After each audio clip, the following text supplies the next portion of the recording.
Teman-teman pecin catur, kembali lagi Tarigan Catur Channel. Setelah kalah pada laga sebelumnya menghadapi Grandmaster Lei Kuang-lim, kali ini Grandmaster Jan Krisitov Duda berhasil menang ya dengan skor 2,5 berbanding setengah saat berhadapan dengan Grandmaster Pragnananda Ramesbabu. Bagaimana kira-kira permainan hebat dari Grandmaster Jan Krisitov Duda? Langsung saja kita simak ya. Di sini Grandmaster Pragnananda yang menggunakan catur bola putih memulai permainan dengan pion D4 dan dibalas kuda F6 oleh Grandmaster Jan Krisitov Duda. Ini masuk ke dalam pembukaan pertahanan Hindia, pion C4 dan pion G6.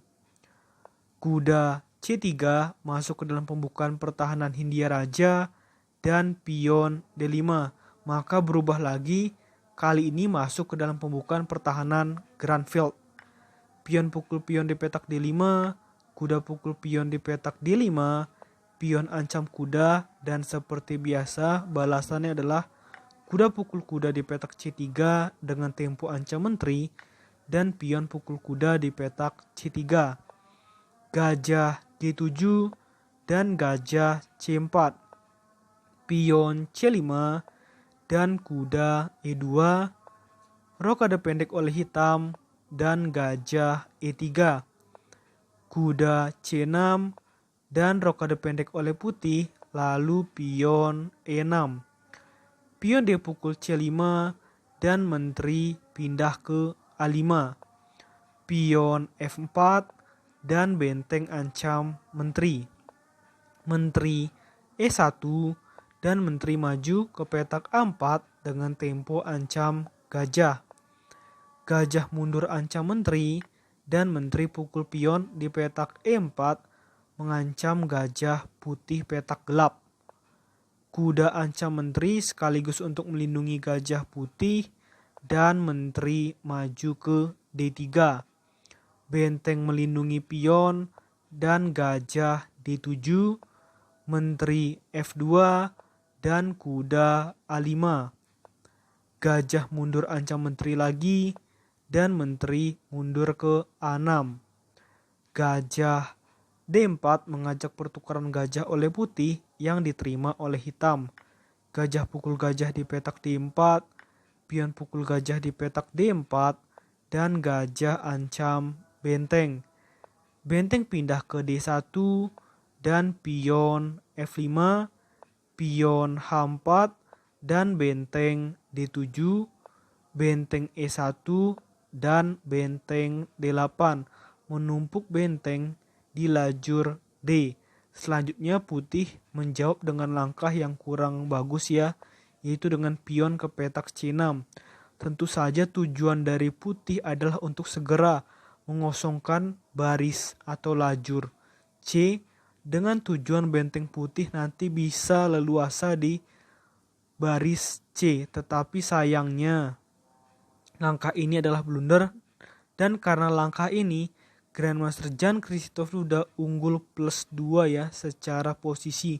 Padahal sebelum langkah ini keduanya sama-sama imbang secara posisi karena komputer menyebut poinnya 0, artinya seimbang antara Grandmaster Jan Krisitov Duda dan Grandmaster Pragnananda Ramesbabu di situasi seperti ini. Karena pion C6 ini, maka situasi jadi lebih unggul bagi Jan Krisitov Duda. Kuda pukul pion di petak C6, benteng pukul pion di petak E6, dan menteri pukul pion di petak A2 dengan tempo ancam benteng putih. Menteri ke petak E3 melindungi pion dan kuda pukul pion di petak D4. Benteng skak di E8 dan raja mendekat ke F7. Benteng pukul benteng di petak D8, benteng pukul benteng di petak D8, dan gajah ancam menteri. Menteri D5 dan menteri A3.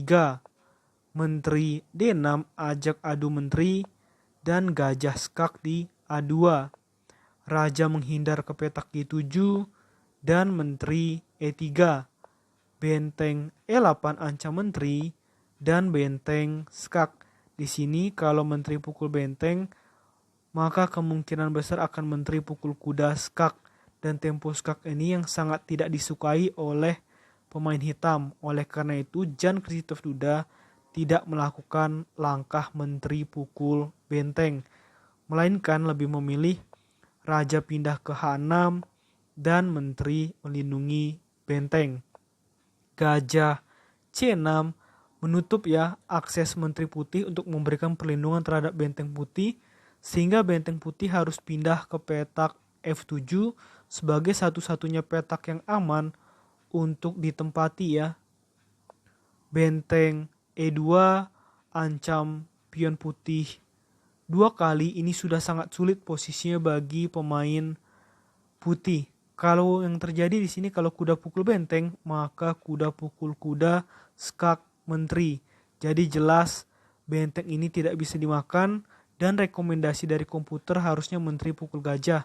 Tapi putih tidak mau, putih lebih memilih langkah raja pindah ke H2, maka hitam bisa benteng pukul pion skak. Dan setelah raja pindah ke H3, coba teman-teman tebak satu langkah terakhir apa yang dilakukan oleh Grandmaster Jan Krzysztof Duda untuk mendapatkan kemenangannya, atau untuk membuat Grandmaster Pragnananda Ramesbabu menyerah. Langkah itu simple dengan langkah benteng pukul kuda skak di petak G3, dan tepat di posisi seperti ini Grandmaster Pragnananda Ramesbabu memutuskan untuk menyerah. Karena di sini kalau tidak mau rugi semakin besar, maka putih harus raja pukul benteng, dan langkah selanjutnya adalah kuda skak menteri, dan menteri putih didapatkan secara gratis. Oleh karena itu Grandmaster Pragnananda Ramesbabu memutuskan untuk menyerah. Oke, menurut admin Tarigan Catur, video kali ini cukup. Nantikan video-video selanjutnya tetap di Tarigan Catur Channel.